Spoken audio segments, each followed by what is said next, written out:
Hello students, welcome you all in the same place and we all are together here.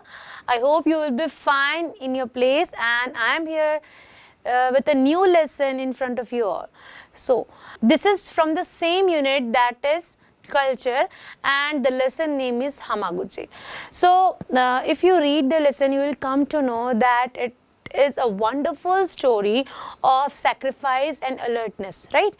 In this, you will find that a person, old age person from Japan, how he informed the villagers who live near the seashore in the feet of the mountains, and how he helped them to get rid from the tsunami, what he did actually to take care of them, to save them, to secure them, to save them from the tsunami. Right so you have heard the word tsunami. आपने ये शब्द बहुत अच्छे से सुना है. वैसे ये शब्द है क्या, इसका मीनिंग क्या है? तो आपने सुना होगा जो एक मेजरली अर्थक्वेक के साथ, जो समुद्र में ऊंची ऊंची लहरों के साथ जो तूफान आया था जापान में, उसे नाम दिया गया था सुनामी. तो this story is basically based on the same situation and same concept, right? और उस समय उस भयंकर तूफान से how that old person named Hamaguchi, उसने किस तरीके से how he help them actually. तो help whom? Help villagers, right? तो जहाँ वो रहते थे उन्होंने अपने विलेजर्स की मदद किस तरीके से की, what sacrifices he given for them, कौन से ऐसे sacrifices थे उन्होंने दिए थे उनके लिए, will come to know after reading this story only, right? So before knowing about the story, before understanding the explanation about the story, let's first listen the audio part of this lesson and we will continue with the explanation part. Okay, Hamaguchi. Along the sea coast in Japan, earthquakes are sometimes followed by terrible tidal waves called tsunami. तो अगर इस story की हम शुरुआत करें तो यहाँ पे जो ऑथर हैं वो ये बताना चाहते हैं कि जापान में जो सी कोस्टल एरियाज़ हैं. Now what is sea coast? Sea coast यानी समुद्र के किनारे जो सी बीचेस होते हैं उन्हें हम सी कोस्टल एरियाज़ कहते हैं, राइट? तो जापान में जो सी कोस्टल एरियाज़ होते थे वहाँ पे जो समटाइम्स क्या हुआ था कि अर्थक्वेक के साथ क्या होता है, वहाँ पे तूफान आता है, समुद्र में लहरें ऊपर ऊपर उठती हैं, एक बहुत बड़ी हाइट के साथ उठती है जिसको आप मेजर भी नहीं कर सकते, राइट? माप भी नहीं सकते. तो जब ये टाइड्स जो हैं बहुत खतरनाक रूप ले लेती हैं, at that time these tides are called what? Yes, tsunami. इसे उस समय क्या कहा जाता है कि सुनामी. एक्चुअली ये उसी टाइम की बात है जब सुनामी जापान में आया था और उस तूफान को सुनामी नाम दिया गया था, राइट? तो जैसे कि मैंने आपको बताया कि this is a wonderful story of sacrifice and alertness tell of such a tidal wave that struck a small village in Japan, right? तो ये जो स्टोरी है एक ब्यूटीफुल स्टोरी है किस चीज़ की, कि एक व्यक्ति ने किस तरीके से क्या सैक्रिफाइस किया और वो कितना अलर्ट था कि उसने अपने उस छोटे से विलेज के सारे लोगों को बचा लिया था. व्हाट ही डिड, आइए जानते हैं इस लेसन को पढ़ते हुए, right?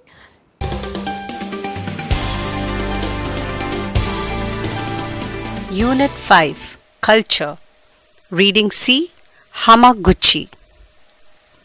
Along the sea coast in Japan, earthquakes are sometimes followed by terrible tidal waves called tsunami. This wonderful story of sacrifice and alertness tells of such a tidal wave that struck a small village in Japan. Long ago, an old man whose name was Hamaguchi lived in a village in Japan. His farmhouse stood on the edge of a plateau, a flat open space high up on the side of a mountain. Behind his house, the mountain stood still higher and full of dense forests. In front, it sloped gently down to the sea. At the foot of the mountain, along the shore, was the little village made up of about 100 thatched houses. A little apart from them stood the temple. One afternoon, Hamaguchi sat with his grandson on the balcony of his house, watching the people of the village below enjoying the harvest festival. The rice crop had been very good, and the villagers were very happy. All the shops and houses were gaily decorated with paper lanterns. The villagers, wearing bright colored clothes, were about to start the harvest dance. From his balcony, Hamaguchi could see the vast sea curling over waves in the bright afternoon sun. Suddenly, Hamaguchi felt a slight movement. The house rocked 3 or 4 times and then stood still. Hamaguchi had seen many earthquakes in his life, and he was not frightened at all until he looked towards the sea. The sea had become a menacing dark green and very rough. The tide had changed. All of a sudden, instead of the waves rolling onto the beach, the water was now running away from the beach. The villagers stopped dancing and ran towards the seashore to see more of the peculiar and strange sight.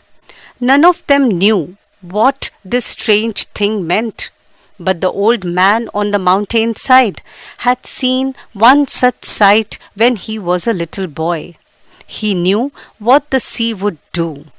There was no time to send a message to the village, nor to ring the bell in the temple, and yet he knew that the people on the seashore had to be warned. "Yon," he called his grandson, "light a torch, quick!" The young boy was puzzled, but he asked no questions. He lit the torch at once. The old man ran to the fields, where hundreds of rice sacks were stacked. He ran from one sack to another, applying the torch to each. The dry sacks caught fire quickly. Soon the flames were shooting upwards, and the smoke was rising in great columns to join the clouds in the sky. Yon ran after his grandfather, shouting and crying, "Grandfather, why are you setting fire to the rice?" The old man had no time to answer. He just kept putting one stack after another on fire. The strong wind carried the sparks farther and farther till the whole field was ablaze. The priest in the temple saw the fire and started ringing the big bell.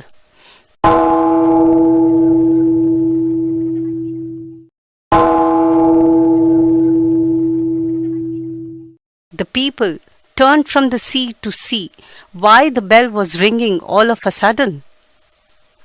In Japan, it is the duty of everyone in the village to help when there is a fire. No sooner did the people see Hamaguchi's stacks of rice on fire that they ran towards his fields like an army of ants. Young men and boys, women and girls, old folks, mothers with babies on their backs, even little children, they all climbed the mountain to join the race to put out the fire. But by the time they reached the plateau, it was already too late. The flames had destroyed the entire harvest and turned everything to ash. "It is too bad," the people exclaimed. "How did this happen?" "Grandfather did it," cried the young boy. "He lit each stack of rice. He was gone mad." The people were amazed. They couldn't believe what they had heard. They stared at Hamaguchi. "You did this?" they cried. "You set fire to your own fields?" "Look towards the sea," said the old man, "and you will know why I did it." The people turned and looked. Far out they saw a great wall of water sweeping towards them with great force and speed. It was returning sea. The people shrieked, but their voices were lost in the great sound, louder than any thunder they had ever heard, as the water struck the side of the mountain.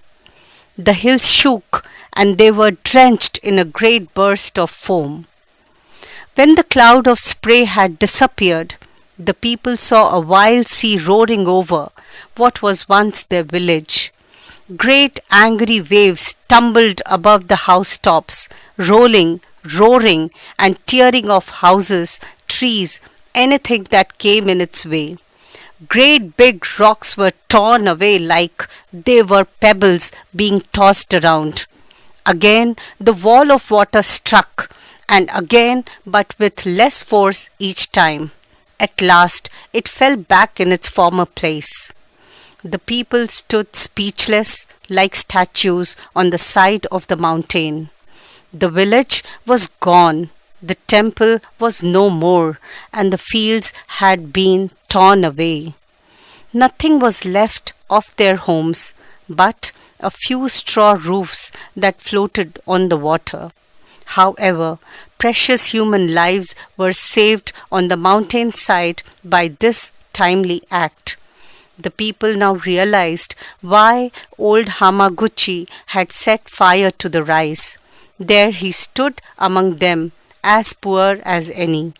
Full of gratitude, all these people fell on their knees to thank him. Long ago, an old man whose name was Hamaguchi. बहुत समय पहले की बात है. There was an old man जिसका नाम था Hamaguchi. Lived in a village in Japan. जो कि जापान में रहता था, right? कहाँ पे? जापान के एक गांव में रहता था. His farmhouse stood on the edge of the plateau, a flat open space high up on the side of a main mountain.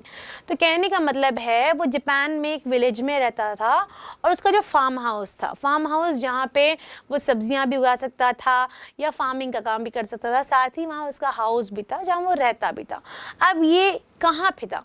वो जो सी शोर के पास जो माउंटेन्स थे वहाँ पे एक प्लेटू जैसा बना था, उसके एज में मतलब उसके कॉर्नर में वो उस स्पेस में उसका वो फार्म हाउस सिचुएटेड था. ये एक फ्लैट ओपन स्पेस था जो कि ऊंचाइयों पर था, मतलब माउंटेन्स पर था, सी शोर पे नहीं था. ये चीज़ बहुत इंपॉर्टेंट है जानने के लिए. Behind his house, the mountains stood still higher and full of dense forest. हालांकि उसका जो फार्म हाउस था, it is still on the mountain, right? On the mountain plateau. Still उसके घर के पीछे यानी उस फार्म हाउस के पीछे जो माउंटेन्स थे वो और ऊंचे ऊंचे थे और वहाँ पे dense forest थे. Dense forest मतलब घने जंगल, right? In front, it sloped gently down the sea. At the foot of the mountain along the shore was a little village made up of about 100 thatched houses. A little apart from them stood up the temple. कहने का मतलब ये है कि वो जो जंगल थे वो थोड़ा स्लैंटिंग वे में नजर आते थे जो कि समुद्र की ओर स्लैंट करते थे. मतलब दिस वे माउंटेन्स ऐसे रहते हैं, राइट? अब ये स्लैंट वे है और यहाँ जैसे हम नीचे आएंगे तो देखेंगे सामने विलेज है और विलेज के इस तरफ आगे की तरफ वो सी शोर है, मतलब सी बीच आप कह सकते हो, समुद्र का किनारा है, राइट? अब ये एक चीज़ और बताते हैं कि at the foot of the mountain, मतलब माउंटेन्स हैं उनके फुट साइड में क्या था? विलेज था जो कि सी शोर के ठीक बगल में था. और वहाँ पे क्या था?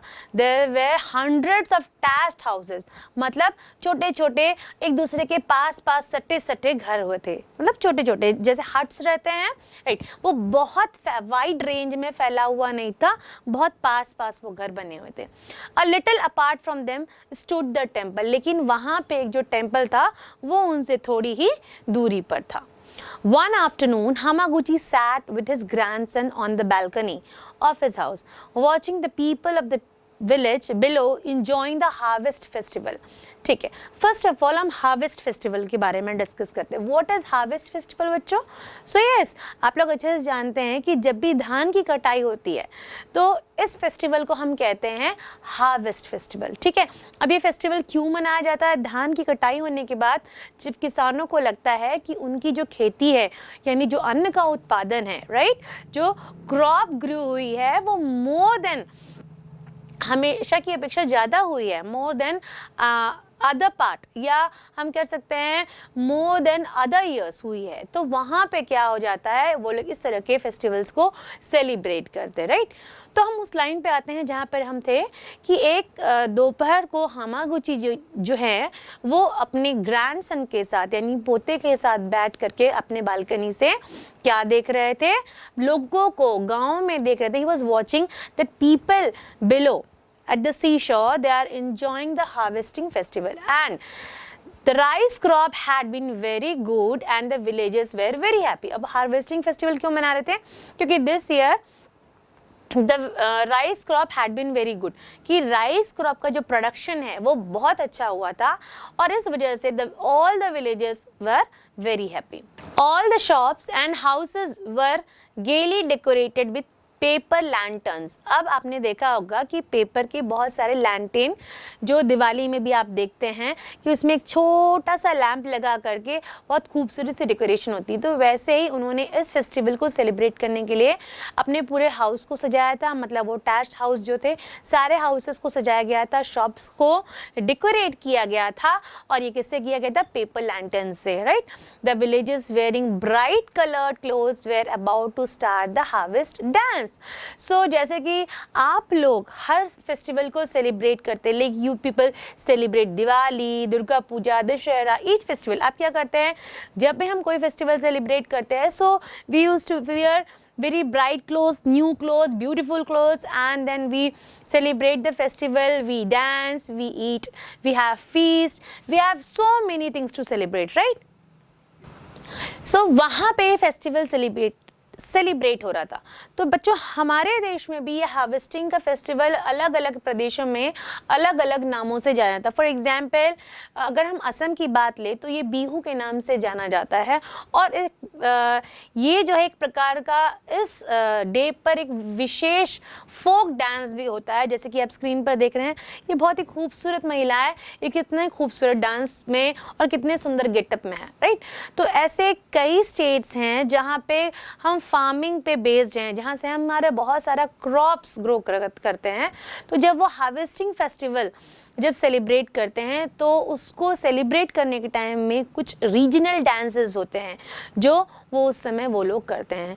तो यहाँ पे जो बेसिकली ये लोग भी वही कर रहे थे, अपने हार्वेस्टिंग फेस्टिवल को सेलिब्रेट कर रहे थे, and they were preparing, like they wear colourful clothes and they decorate their houses and shop with the paper lanterns, and they were just about to dance in the harvesting festival, right?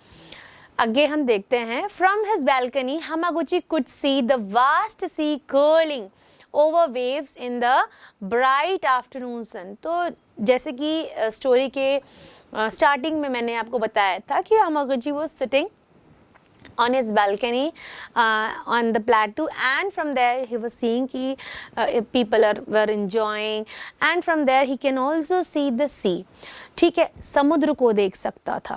अब उन्होंने क्या notice किया कि जो समुद्र की waves हैं वो बहुत ज़्यादा कर्ल ले रही हैं, मतलब उफान ले रही हैं। कर्ल का मतलब आप जानते हैं, राइट, दिस। तो जो वेव्स हैं, जो लहरें हैं, वो कर्ल हो रही थी, मतलब उठ रही थी ऊंचे ऊंचे, और ऊंचे ऊंची अपनी हाइट्स को धीरे धीरे इंक्रीज कर रही थी। और ये जो वेव्स हैं ये ब्राइट आफ्टरनून में थी, मतलब अभी दिन का समय था, जब सूरज चमक रहा था तभी से ये उठ रही हैं। आप बेसिकली अगर आप सी बीचेस पे गए होंगे तो यू कुड हैव फाउंड कि दिन के समय जो ये वेव्स की हाइट रहती है बेसिकली कम रहती है, और जैसे जैसे शाम ढलती है ना, अंधेरा होता है, इट मीन्स तो ये वेव्स की हाइट बढ़ती है। बट आज उन्होंने नोटिस किया था ये जो कर्ल्स हैं वो आज दिन के समय ही काफ़ी ऊंचे उठ रहे थे। Suddenly Hamaguchi felt a slight moment. अचानक से उन्होंने कुछ फील किया जैसे कुछ मूव हो रहा है। The house rocked 3 or 4 times and then stood still। उस समय ही notice that the house has rocked little bit, मतलब उनका घर थोड़ा सा हिला था 3 से 4 बार, और उसके बाद वो आराम से खड़ा हो गया था, right? Hamaguchi had seen many earthquakes in his life and he was not frightened at all until he looked toward the sea। तो Hamaguchi ने ऐसे कई अर्थक्वेक्स तो देखे थे, क्योंकि ये जो था अर्थक्वेक का एक रूप था, अर्थक्वेक का एक रूप ही था, राइट लेकिन ये अर्थक्वेक से वो डरते नहीं थे क्योंकि वो बचपन से ये सब देखते आए थे। लेकिन जब उन्होंने समुद्र की तरफ देखा, right, when he looked towards the sea, at that time he was little bit frightened because what he saw, what he noticed, it was totally means heart wrenching, and at that time he was so frightened कि अब कुछ ना कुछ ऐसा होने वाला है जिसके लिए उनके पास बहुत कम समय बचा था। Let's see in the story what is going on and what he did to save the people of his village. Let's check it out. So एक सुनामी की चर्चा करते करते एक इंसिडेंट याद आता है। 2003 में आंध्र प्रदेश में भी सुनामी आई थी। उस समय we lost so many people just because of this tsunami, है ना। सो बेसिकली सुनामी जापान में भी उस समय आई थी, राइट। सो देखते हैं हमागुची ने किस तरीके से how he help the other person. So what he saw that's the sea had become a menacing dark green and very rough. तो वो देखते हैं कि जो समुद्र है बहुत ही भयावह, very dangerous, it was looking so dangerous in green colour, dark green, bottle green colour and very rough. Very rough का मतलब है इट साउंड्स सो बैडली, मतलब इतनी तेज़ लहरी थी, इतना तेज़ था तूफान। कहने का मतलब है अगर हम उसको मेजर करना चाहें तो it was not possible to measure the speed of the waves, right? वो इतनी खतरनाक लग रही थी। The tide had changed all of a sudden, और जो tides आते थे normally वो अब पूरी तरीके से बदल चुके थे। अब वो बहुत ही ज़्यादा खतरनाक, dangerous, frightening लग रहे थे। Instead of the waves rolling on the beach, the water was now running away from the beach. Normally you can see that the water है वो beach पर roll करता है, right? But this situation came when the water was getting back from the beach, क्योंकि जो समुद्र था सारे पानी को अपनी तरफ खींच करके वो क्या कर रहा था, एक बड़ी लहर का रूप ले रहा था। और it was so dangerous कि वो जो छोटी छोटी लहरें आपको खुश करती हैं, आपको entertain करती हैं, आज वो छोटी छोटी लहरें मिल करके एक बड़ी लहर बनाने वाले थे और वो बहुत ही ज़्यादा डेंजरस सिचुएशन में लोगों को डालने वाले थे, राइट। आगे रीड करते हैं। Instead of the waves rolling on the beach the water was now running away from the बीच।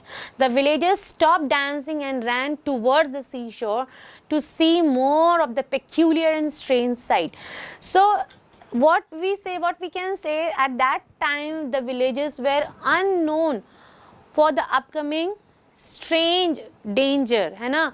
वो इस स्ट्रेंज डेंजर से बिल्कुल अनभिज्ञ थे। They were not knowing what is going on and what they did, उनको वापस जाना चाहिए था, भागना चाहिए था। Instead of doing this what they did, they came more closer to the sea, वो समुद्र के और पास आ गए थे। And for them it was a peculiar sight, it was a beautiful sight, it was a strange sight, they have never been seen like this. उन्होंने कभी भी इतना पेक्यूलर, इतना ब्यूटिफुल, इतना स्ट्रेंज साइट कभी नहीं देखा था। तो दे वर सो सरप्राइज्ड और उनके लिए बहुत बड़ी बात थी, राइट। तो वो वहाँ से जाने की अपेक्षा क्या कर रहे थे, वो और सी के पास आते जा रहे थे। None of them knew what this strange thing mean, और उनमें से किसी को भी नहीं पता था ये सब कोर्स कि इस चीज़ का क्या मतलब है।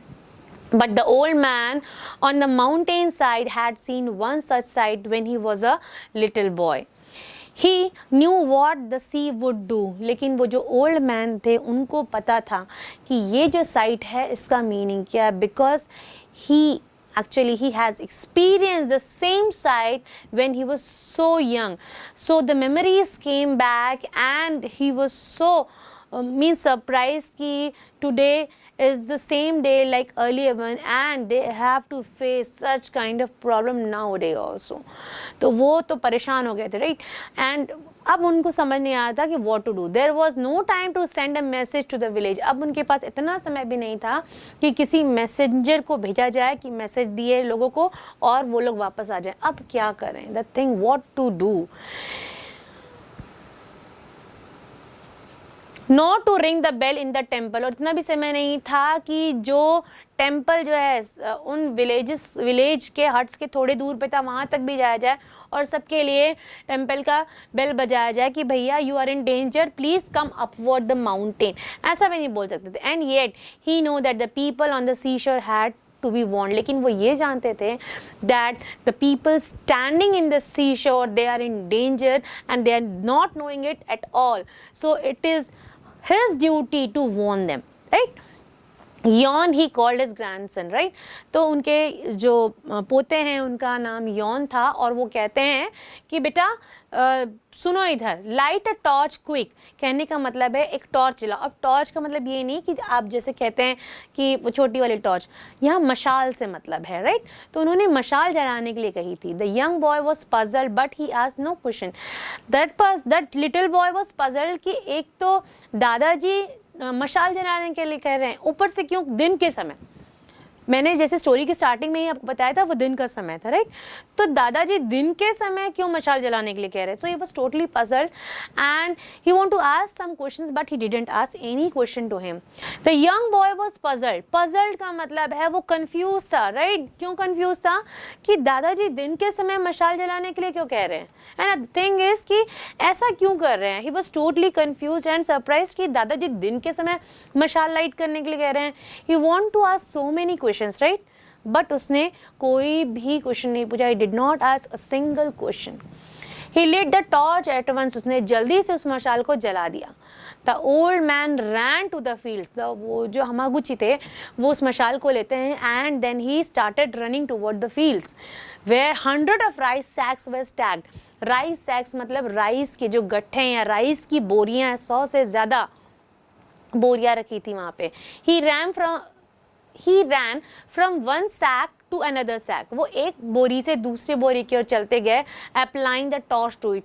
और सबके ऊपर क्या लगाते चले गए, उस मशाल को जलाते चले. अब आप पूछेंगे कि मैम ये मशाल को क्यों लगाए थे. भाई उसमें आग थी, मशाल कैसे जलेगी, आग से जलेगी. सो उस आग को वो सूखी राइस की बोरियों पे क्या कर रहे थे, लगाते चले जा रहे थे कि वो राइस की बोरियां जलेंगी, राइट. अब आगे देखते हैं वो ऐसा क्यों कर रहे थे. Was he a foolish man और he want to do something different to save the villagers. देखते हैं क्या होता है, राइट. तो अब ये जो ड्राई सैक्स थे कॉट फायर क्विकली, क्योंकि सूखे सूखे से थे इसलिए जल्दी जल्दी उन सैक्स ने आग को पकड़ लिया. Soon the flames were shooting upward and the smoke was rising great columns to join the clouds in the sky. अब क्योंकि जो हमागुची थे खुद एक प्लेटू पे रहते थे, माउंटेन पे रहते थे, और उन्होंने जैसे ही इन सूखे राइस के ड्राई राइस के सैक्स पे जो है टॉर्च लगाई, वैसे ही क्या हो रहा था, धीरे धीरे वो वहाँ पे आग लगना शुरू हो गई और फ्लेम्स जो है वो ऊपर ऊपर बढ़ने लग गई थी. अब आप जानते हैं जब भी आग लगती है तो धुआं निकलता है. तो बेसिकली अब क्या हो रहा था, काला काला धुआं जो है एक माउंटेन पे उनका घर सिचुएटेड होने की वजह से जल्दी से ऊपर उठता हुआ दिखने लग गया था.